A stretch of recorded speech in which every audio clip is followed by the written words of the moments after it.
Hello.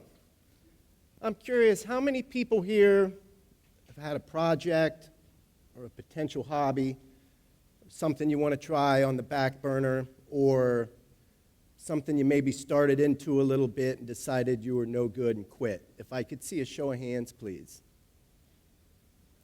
Okay, so we can relate to one another on this.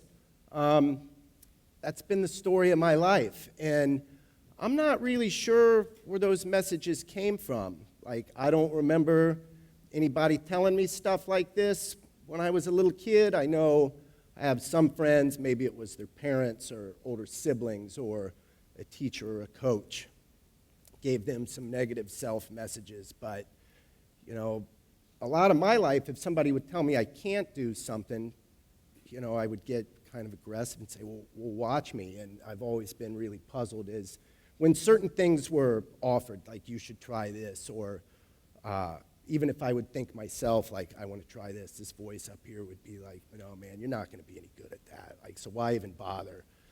And a lot of things, when I was a child, I would start, like, my parents enrolled me in all kinds of different activities, gymnastics lessons, different kinds of sports, piano lessons, swimming lessons, and there would be this disconnect. I would see like older kids who had been doing it so much longer. And I particularly remember it at gymnastics lessons. I was doing my little forward rolls, and I was watching older kids do handsprings and backflips. And there was just this disconnect in between like where I was at and this timeline with work involved and where they were at. And so I quit, and I would quit everything I did up to a period of time. Like one thing, as I got a little older, one thing like that I did stick with for a while was playing the drums. I'm a musician, but I need to tell you, like by the time I got into high school, I was starting to drink a lot, and I was starting to do a lot of drugs, and a little bit further into high school, I had began my own criminal enterprise, and of course that was one of those things. People are like, dude, you can't do stuff like that. And I was like, yeah, watch me. But when it came to anything productive, just the negative self-talk up here, like I would always quit or not even bother. Like the amount of space in the top of my skull would like probably fit in a soccer ball. Like it's not very much space, but to me, like it's the wild, wild west, or it's the set of a Mad Max movie, and that serves me really well in my creative endeavors. But like the voices up there, like, can be awful. Like the jury that I put myself up against, or the committee, and all the talking. Even right now, like maybe y'all think I'm doing a good job, but there's voices up here like, dude, you can't give a TED Talk. And I've moved through it long enough that it's like, oh, that's funny, like, because I'm doing one right now. But anyway, like, I really, the one thing that I was doing and was starting to do okay at, like playing the drums, like other things I was doing just like snowballed. And I eventually like eradicated all the good opportunities I could have had as a musician. And so, I'm getting into, like, I'm going to fast forward a lot of this, and I do want to say, like, I may or may not be a member of a certain organization that, like, follows this 12-step agenda and meets with some regularity in church basements and serves some of the worst coffee on the planet. And, like, this talk involves a little bit of that, but this talk isn't about that because, if I were a member of that, you guys could come hear me give that talk for free. And I'm not trying to create a bunch of drama with the TEDx organizers and y'all want your money back, like, once you can find out that fact. But, getting into, like, late 2000, I was 31 years old, and I'd pretty much wrecked my life. I was looking at getting my left hand amputated. I was looking at some prison time. And so, like, maybe the first time ever I thought that I'd try something new, which I did not want to do. I ended up going to a treatment center, 6-month inpatient treatment center.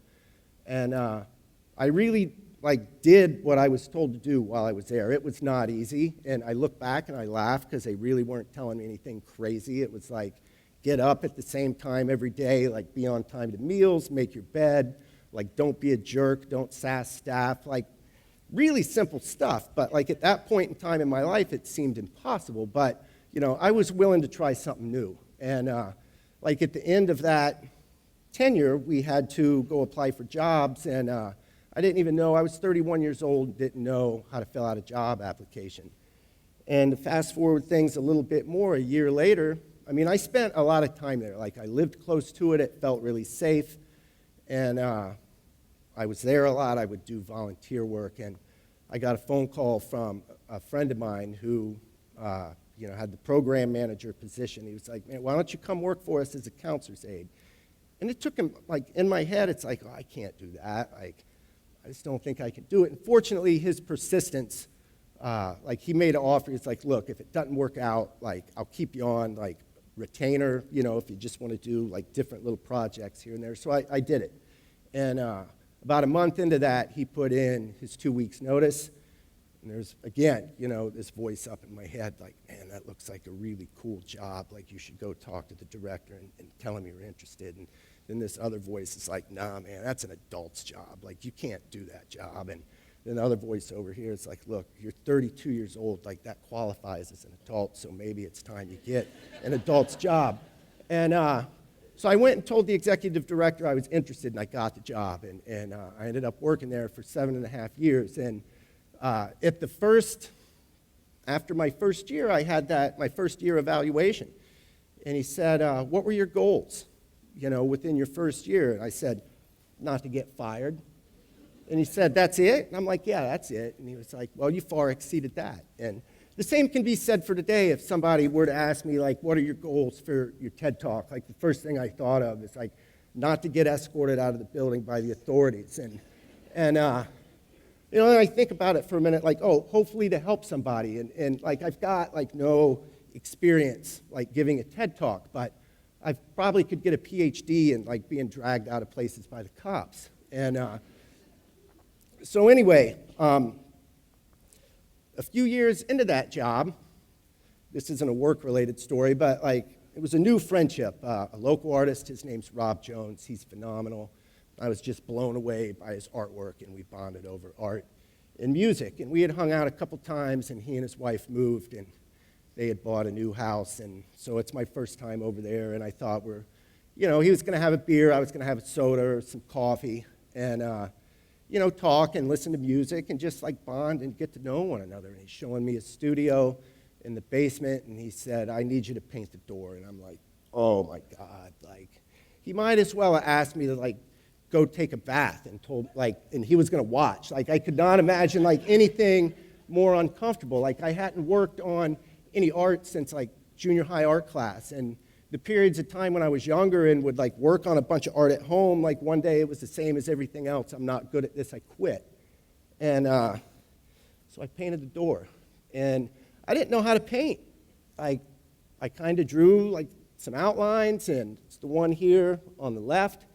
I colored it in, and I mean, it was a door, so it was a big painting, and it wasn't immediately done. It took several visits, and it kind of started to be fun, and I liked hanging out with him. And so, but that being said, I was relieved when it was done. It's like, okay, cool, like, that's no more painting. And it's like, now you got to paint the other side of the door. And so I started asking questions, and I started looking at his paintings and trying to the best of my ability, copy what I saw.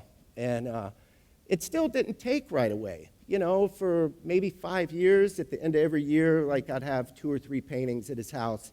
But that was fine. Like, it was just a fun way to spend time with him. And the beginning of 2010, I came to work one day and found out that treatment center job was no more. I left on good terms. It was, like, strictly a budget issue. I'd been to enough staff meetings to know, like, that the budget was always really potentially scary. And but I was lost. Like, I had no idea what to do with myself. Like, my work history prior to that was not something I could go back to doing. And my identity was really tied up in that job. And it was, like, the longest, you know, I had an adult's job, and like the accrued vacation time that came with that, like, I was just lost. And like, spring of 2010, again, it was just another social event. Like I was going to my buddy Rob's. We were going to paint. Like the weather was starting to get nice. And I really had no idea what was about to happen. But, I started painting, and this time I got obsessed. And I really think it could have been anything. Like maybe if I were going to play music with some people that day, I would have started working harder on my drumming. And all I was really trying to do, I think, with the exception of painting, was to keep myself from going insane because I was terrified. I was 40 years old, and like my career was done, and I just couldn't put together like what was going to happen next. And I was a little stubborn too. Like sometimes I would think of starting back at scratch with no accrued vacation time and half the pay, and I'd shudder and I would get scared. So I kept at it and slowly started getting a little bit better, and slowly started getting the courage to maybe try something else than just painting. The beginning of 2011, I decided to go to school, and my first thought was, I've got all this experience working in a treatment center, I'm going to get a drug and alcohol counselor degree. And I failed to realize, like, a different good friend reminded me of like the last little bit of my tenure at that treatment center. Like I was exhausted. Like I didn't know what was going on, but like I just wasn't doing as strong a work as I was doing like the first 6 years I was there. And I basically like fell right into the 7-year social work statistic burnout. Like I was just kind of fried. And my very first class back when I went to college was an English class, and I loved reading, and I liked dabbling in writing, but never really thought much of it. And so when it came time to start scheduling classes for the next semester, like I just have the good fortune of spending some time with a different friend, and he was like, well, what course of study are you going to pursue? And I was like, oh, I'm getting a counseling degree. And he just shook his head like he was scolding some 5-year-olds. And he said, you don't listen to anything I say, man. I've been trying to tell you for like a couple years now. You can dream, like you can do whatever you want. And so, yeah, I decided to pursue an English and creative writing degree. And, some of my friends would tease me a little bit. They'd say, well, what are you majoring in? And I'd say English. And they're like, well, what are you going to do with that? Work at the gas station? And I was like, I'm going to have fun in school, and I'm going to roll the dice and see what happens. And I'm winding that schooling down, and I really did not expect any of this stuff to happen. Like, when I started painting with regularity, it was just basically like, so I wouldn't lose my mind. Like, I was chewing my fingernails off at the time. I was chewing the ends of my fingers. I was chewing up the inside of my mouth just from stress and fear and anxiety. And when I would paint, all of that would stop, and my head would quiet down. And, so suddenly somebody offered me some money for a painting one day, and I was like blown away. And that process has continued, and like I've continued to work hard at it. And like what I've learned from all of this is like I don't get better at anything unless I do it a lot. And it's impossible for me to do anything a lot if I don't try it in the first place, or I quit as soon as I do try. So, all of you folks that raised your hands and want to try something new, but you're telling yourself stuff like, I'm too busy, or I don't have enough time, or I'm not as good as this guy, or not as good as this woman, or like I'm too old, or I'm too young, or the vast array of excuses we tell ourselves. Like, those are just really fancy phrases for self-doubt and self-centered fear. And like, I hope, like, I had the fortune of having, some light bulb moments in my life and some people to say, like, you should try this, and the willingness to try it. So that's what I'm hoping to do for you today. Like, if a couple people leave here and they go and try something new and stick with it, then my work's done. That's a huge victory. Like, I never went into any of these endeavors trying to be like John Bonham or Pablo Picasso or Flannery O'Connor. Like, I just want to be the best Kent Grosswiler I can be. And I did this stuff because it helped me to feel better about myself, and some of it's starting to turn into a career. I've had some pieces of writing published over the last couple years. I've won some fiction awards at Ohio State. I got to play drums on a Columbus-based, internationally known hip-hop artist record. I played drums on a song on a copyrights record that just came out recently. And all of it just has to do, like, just trying stuff. And hopefully I've made it clear that that doesn't come easy to me. Like, I'm a former, like, low-rent, North End, like, junkie drug dealer. Guys like me end up in dumpsters. But instead, like, I'm doing some stuff like this, and I'm a firm believer that y'all can do it too. Like, just try it. Have a go at it. Like, I know for myself, I'm just trying to pay some of this stuff forward. And 31 years was a long time not to try anything new. Thank you.